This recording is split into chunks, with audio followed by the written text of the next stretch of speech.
I speak at businesses and colleges and universities and organizations.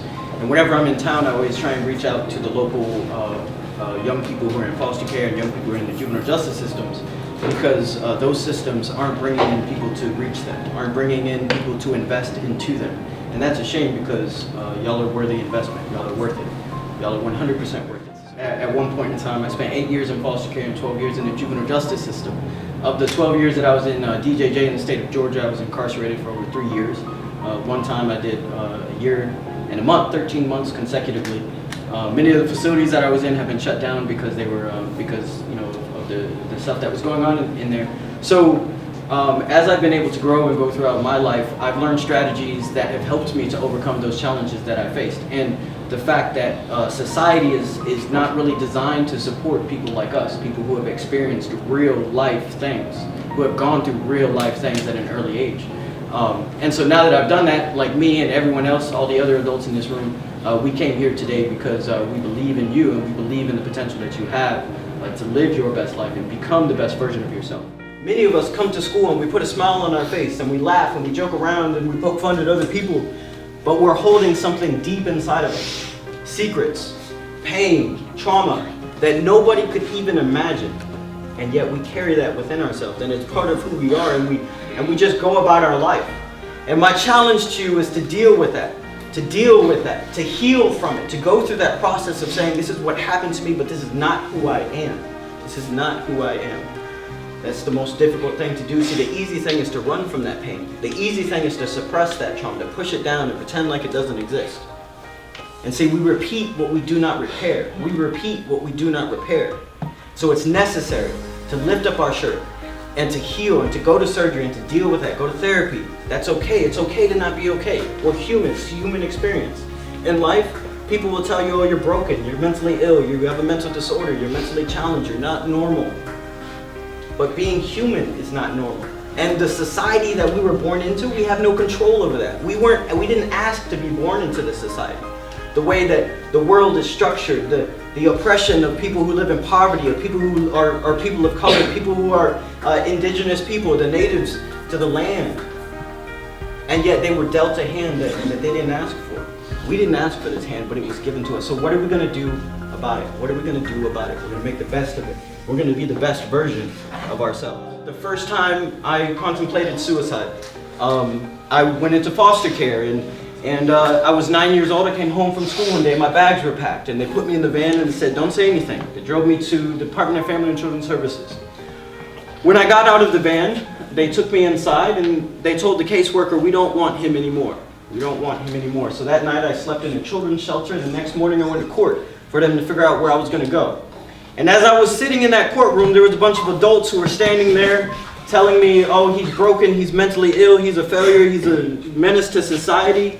He doesn't deserve to have his freedom. Never met his biological mother, who had been through years of sexual and physical trauma.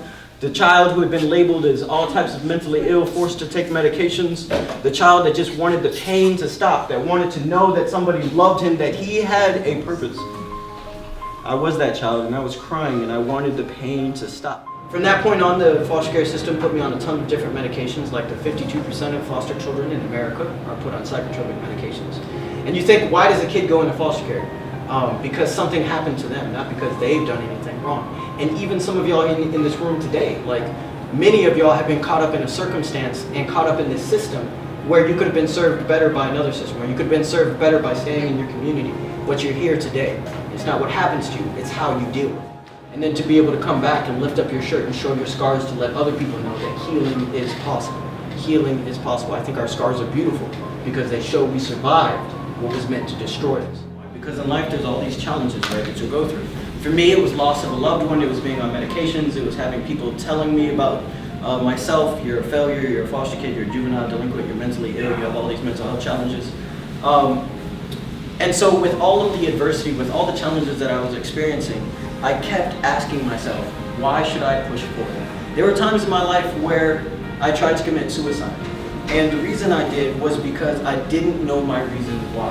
So it's important as you go through life that you ask yourself, why move forward? And that you create an answer for you that gives you the unction to push through the adversity when you go through these dark times. Because you're human, it's the human experience. We will go through dark times.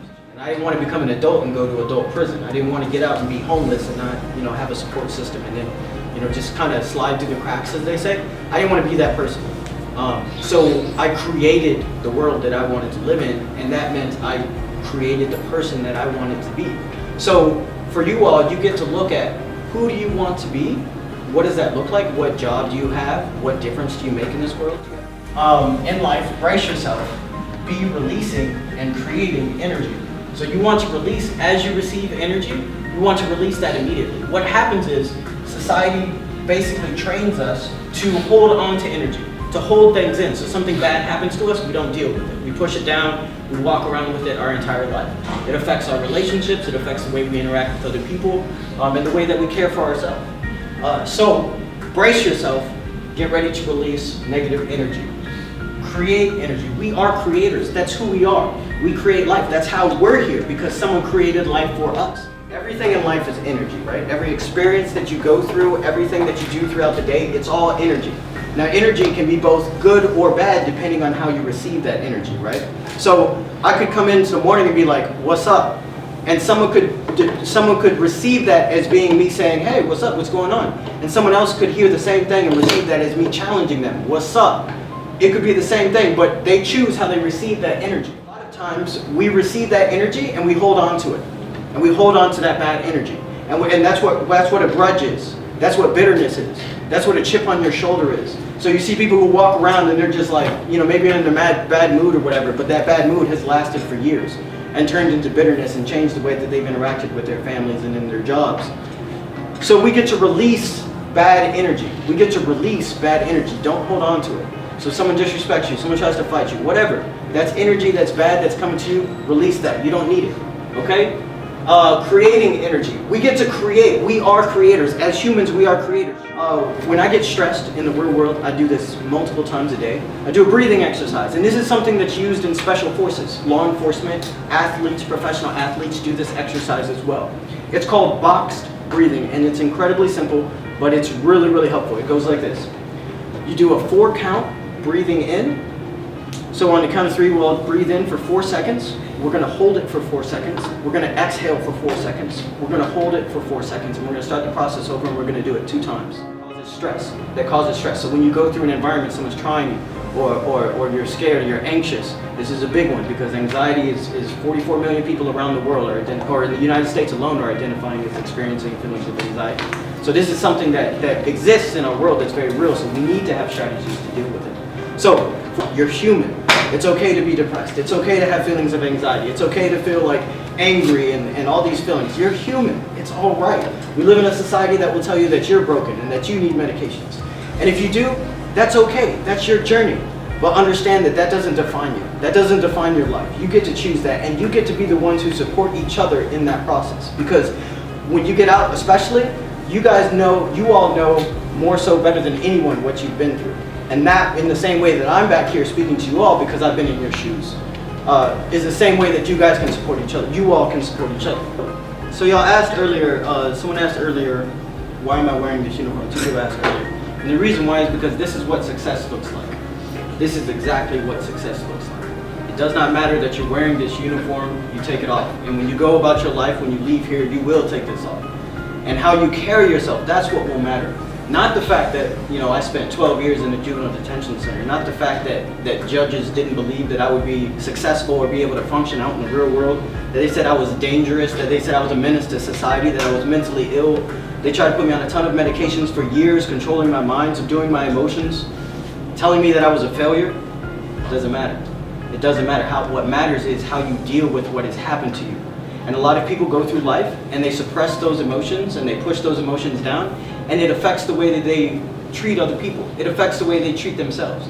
And so what I want for all of you is to help you to understand the importance of being strong.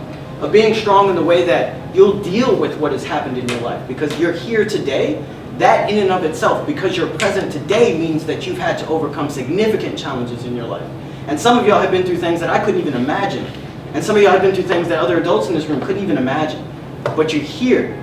And as long as you have breath in your lungs, you have the power of possibility.